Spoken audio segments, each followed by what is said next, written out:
Laki-laki punya istri pendapatan yang lebih besar, apalagi istrinya juga tidak terdidik dengan baik tadi, kemudian mengatakan, aku tuh yang nyukupi keluarga, kamu ngapain? Maka jatuh, Beb. Bukan cuma muka depan ini yang jatuh, bawah muka juga yang jatuh. Subhanallah. Al-Qayyim layakum ya. Layakum. Itu laki-laki suami melecehkan perempuan lain, maka kontan istrinya dilecehkan atau putrinya dilecehkan. Ketika dia menzinai orang lain, maka istrinya dizinai atau putrinya dizinai atau siapa di antara keluarga dizinai, maka disebut zina itu utang. Itu tadi baru sebagai suami, tidak berfungsi qawwam sebagai suami. Belum lagi nanti berfungsi sebagai ayah bagi anak perempuannya, bagi anak laki-lakinya. Ketika laki-laki ini tidak menjalankan tugas sebagai ayah, tidak menjalankan tugas sebagai suami, daya rusaknya luar biasa. Sampai ada penelitian, Beb, kenapa perempuan itu kalau dalam pernikahan melahirkan itu sakitnya seperti itu, pengorbanannya seperti itu, pendarahannya seperti itu, lukanya seperti itu, tapi begitu bayi itu didekapkan ke pelukannya, seolah semua rasa sakit itu hilang. Tetapi perempuan yang berzina dengan teganya dia bersalin, anak itu dibuang. Kenapa?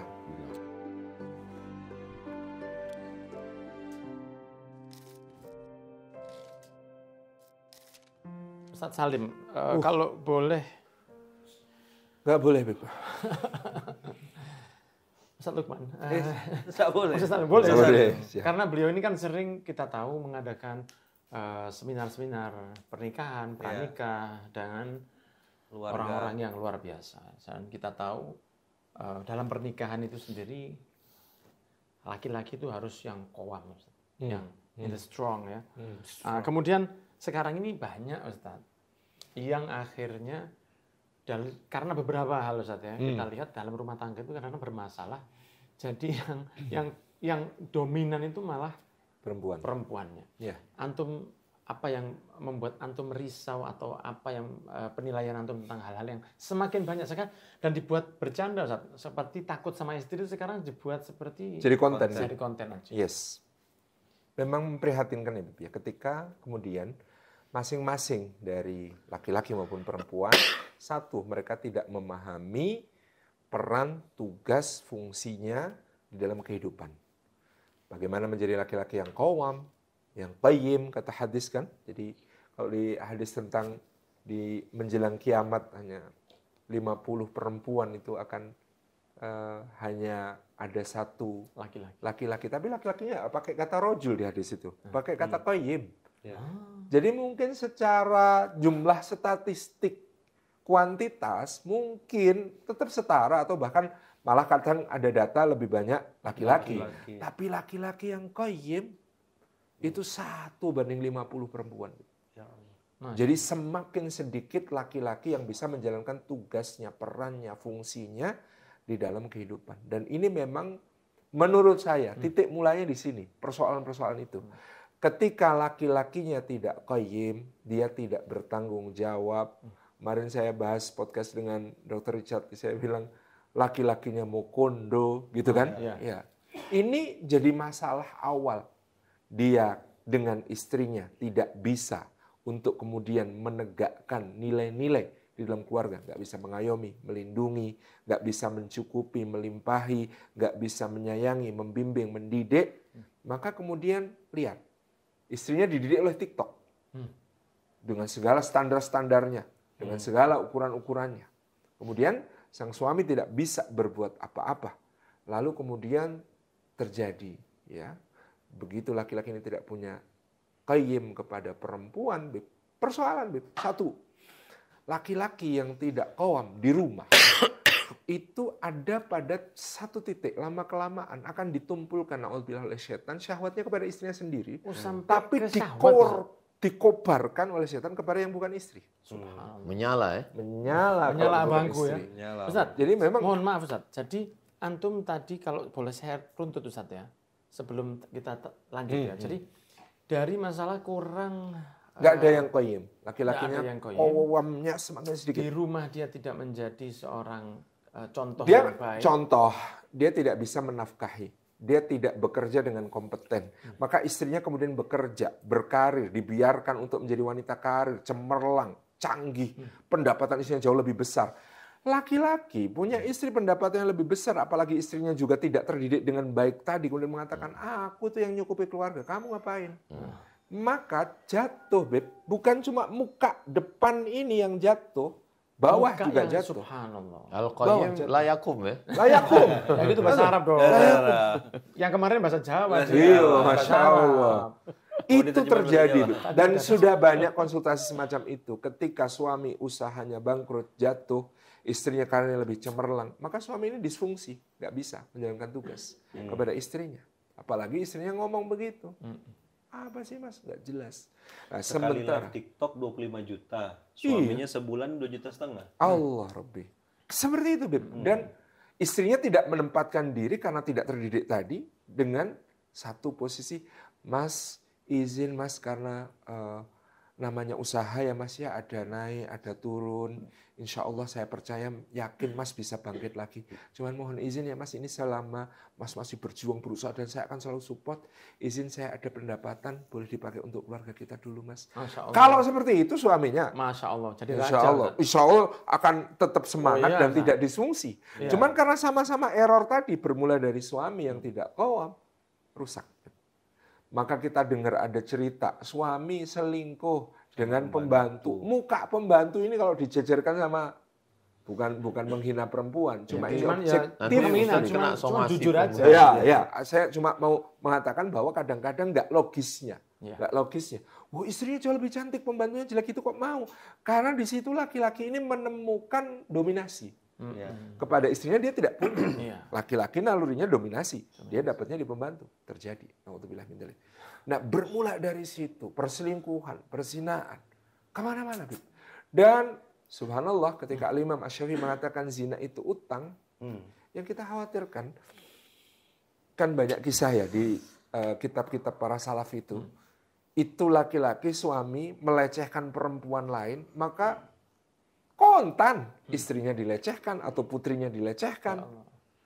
Ketika dia menzinai orang lain, maka istrinya dizinai atau putrinya dizinai atau siapa di antara keluarga dizinai, maka disebut zina itu utang. Jadi karena memang zina ini daya rusaknya itu, damage-nya itu luar biasa. Makanya kenapa di antara semua hukum hudud, zina itu mensyaratkan hukumannya disaksikan. Potong tangan harus disaksikan banyak orang, gitu ya. Kisos nggak harus disaksikan banyak orang, tapi yang namanya rajam, yang namanya hudud cambuknya itu Allah mengatakan hendaklah menyaksikan hukuman keduanya segolongan dari orang-orang mukmin. Karena zina itu dosa yang bikin iba, Bib. Ya Allah, kenapa cinta harus dipisahkan oleh harus ini, bahkan mungkin kenapa cinta harus dipisahkan oleh agama. Padahal yang dibicarakan orang zina, coba cinta macam apa, gitu kan? Jadi ini syariat itu betul-betul menjaganya seperti itu. Dan daya rusak tadi, karena apalagi ayah itu tadi baru sebagai suami, tidak berfungsi qawwam sebagai suami, belum lagi nanti berfungsi sebagai ayah. Bagi anak perempuannya, bagi anak laki-lakinya. Ketika ayah tidak berfungsi bagi anak laki-laki, anak laki-lakinya hidup sama pembantunya perempuan, tiap hari nonton sinetron, drama, bersolek, beli pedicure. Melambai semua anak itu laki-laki. Rusak. Langsung ikut ya? Langsung. Ketika dia tidak datang berfungsi kepada anak perempuan itu mengharapkan sosok seorang pelindung, pengayom, yang menjadi tempat sandaran dia, bisa curhat, dikagumi, jadi panutan, itu harusnya bapaknya. Tempat dia memeluk, yang mengelus rambutnya. Kalau itu nggak dapat dari bapaknya, perempuan itu haus yang seperti itu. Itu anaknya nyari. Dan kalau nyarinya di Facebook, nyarinya di Twitter, nyarinya di predator. Pasti ketemunya predator. Jadi ini daya rusaknya itu luar biasa. Ketika bermula, saya tidak menyalahkan laki-laki, cuman ini memang persoalannya ketika laki-laki ini tidak menjalankan tugas sebagai ayah, tidak menjalankan tugas sebagai suami, daya rusaknya luar biasa. Subhanallah, terima kasih Ustaz Salim. Jadi saya simpulkan beberapa dari yang antum sampaikan tadi. Jangan disimpulkan dulu. Jangan, kita masih panjang nih. Antum lanjutkan. Masya Allah. Kuenya masih banyak, Beb. Ya Allah. Jadi sebelum kita lanjut itu anak simpulkan. Karena antum tadi menyebutkan tentang Allah tidak mengatakan wala tazdu, tapi Allah mengatakan wala taqrabu. Jangan dekat. Bukan Allah mengatakan jangan berzina, tapi Allah mengatakan jangan mendekati. Dimulai dari pandangan, senyuman, salam, ucapan, janjian, ketemuan, dan terjadilah apa yang terjadi. Bukan terjadi sesuatu yang tidak kita inginkan, tapi terjadi yang sangat diinginkan. Dari situ akhirnya ada hal-hal yang buruknya menjadi hutang dan lain sebagainya. Jadi yang akan membayar nanti istrinya, keluarganya, di mana Rasul mengatakan biru aba'akum tabarrukum abna'akum ta'ifu nisa'ukum, ya, jadi sucikan dirimu dari ganggu perempuan yang lain, nanti wanita-wanita di sekitarmu akan dijaga oleh Allah Subhanahu wa taala. Dari hal-hal yang seperti itu akhirnya dari pelanggaran-pelanggaran ya para asatidz ya. Dari pelanggaran-pelanggaran mulai perselingkuhan, kemudian perzinahan. Habib tangannya yang tuh aja mata Semuanya ini baru Ustaz, ini baru Ustaz. Istimewa. Cuman satu ya yang kita harapkan dari hidup ini. Selamat Ustaz. Cuman satu. Jadi sampai lali ngomong apa ya.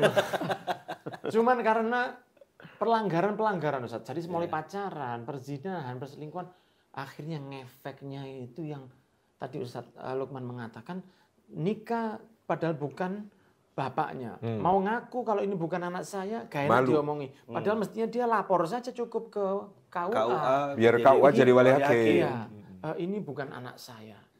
Dan seperti itu kemudian biar wali hakim yang nikahkan. Dan itu bisa ditutup dengan cara seperti itu. Tapi tidak harus menutup bahwa ini bukan anak saya, kemudian diakatkan sehingga turunnya tidak benar.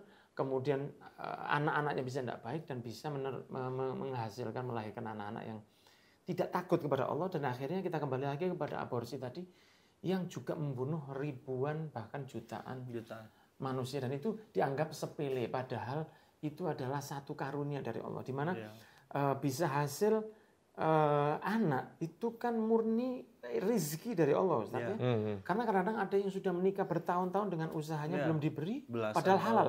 Ada yang one shot tapi sudah langsung jadi. Dan diatur oleh Allah Subhanahu wa taala bisa jadi atas takdirnya Allah, tapi setelah yang hasil pun akhirnya mereka putuskan, dan itu adalah sesuatu yang sifatnya perlu sampai ada penelitian, Bib.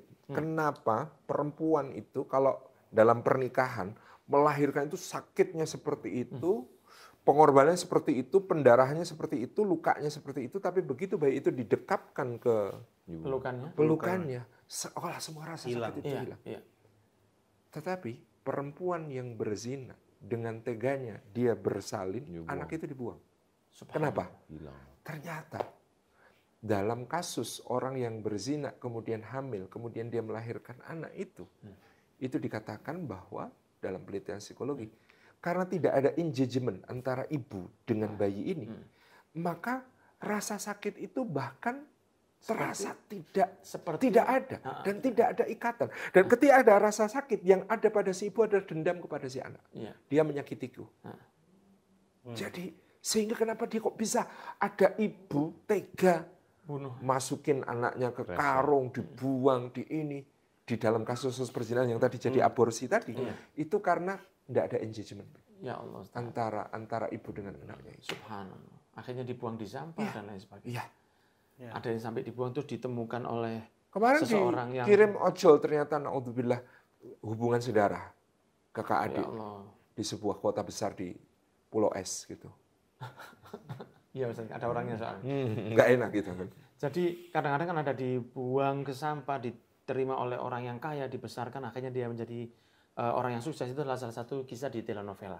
Akan tetapi kita yang prihatin itu adalah tidak ada rasa, Ustaz. Kadang-kadang yang mengaborsi anaknya itu sayang banget sama kucingnya. Betul. Sayang banget sama binatang peliharaannya. Tapi begitu anak yang, kan anak itu adalah saya yang kecil gitu ya, saya yang lain. Tapi nggak ada. Kan orang kita mengatakan buah hati, sipiran tulang, darah daging. Itu kan menggambarkan bagian dari diri. Tapi ternyata perzinahan itu ketika menjadi hamil itu tidak disertai ada rasa keterikatan, engagement tadi. Dan itu yang memudahkan terjadinya aborsi. Ya, Ustaz. Kemudian Ustaz, kalau untuk ini Ustaz Lukman ya, Ustaz Abdul Somad tolong ditahan Ustaz. Jangan tidur dulu Ustaz ya, ditahan dulu.